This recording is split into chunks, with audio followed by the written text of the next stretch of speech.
رسول پاک کا وصال ہوا نا، حضرت بلال نے منہ سے لفظ ہی کوئی نہیں ادا کیا. کسی نے اپنا دکھڑا کسی انداز میں سنا لے. حضرت عمر نے کہا، جس نے کہا حضور وصال کر کے گردن اڑا دوں گا. حضرت عثمان غنی نے کہا، خبردار کوئی مجھے آ کے نہ بتائے کہ مصطفیٰ وصال کر گئے. حضرت علی المرتضیٰ رضی اللہ تعالیٰ عنہ نے فرمایا، نہ بھائی میرے مصطفیٰ پر تو موت آتی ہی نہیں جس طرح عام لوگوں پہ. سب لوگوں نے اپنے اپنے اظہار کر لیے نا، بلال نے کسی کو دکھ بتایا ہی نہیں. ایک کونے میں بیٹھ کے نا حضرت بلال اکیلے آنسو بہاتے رہے، کسی کو بتایا ہی نہیں، اکیلے روئے. ایک شخص کہنے لگا، یار بلال بولتا نہیں. کہا نہ بلاؤ اسے.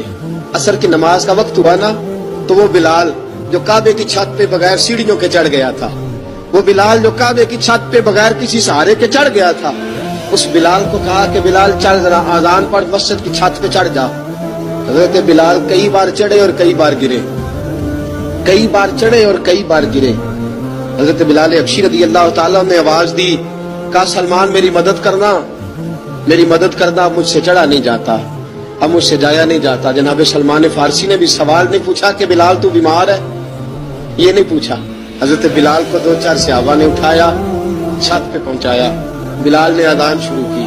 جب کہا اللہ اکبر اللہ اکبر، وہ آواز جس میں بڑا سوز ہوتا تھا، بڑی درد، بڑی بلندی ہوتی تھی، بڑا جوش خروش ہوتا تھا، آج وہ آواز دب گئی.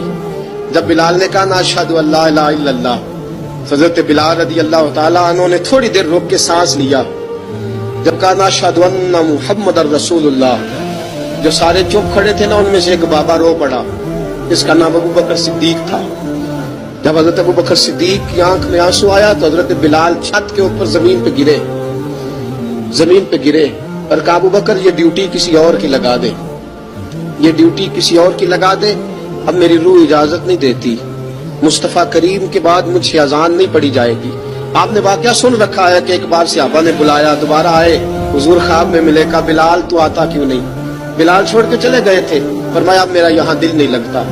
ملک شام کے شہر حلب میں چلے گئے تھے، چھوڑ دیا تھا مدینہ منورہ.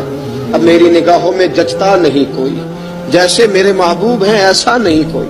حضور خواب میں ملے، آئے مدینے. حضرت بلال آخری بار، لوگوں نے کہا اذان پڑھو.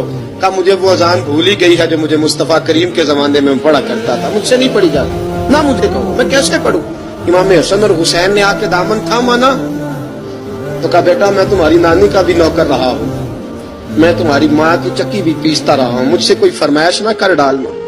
میں نے نوکری کی ہے اور مجھے اگر اللہ نے توفیق دی تو میں تمہارے بچوں کے پیر بھی دھویا کروں گا. لیکن امام حسن رضی اللہ تعالیٰ عنہ نے فرمایا بلال ایک بار تو اذان سنانی پڑے گی. سنائی بلال نے اذان.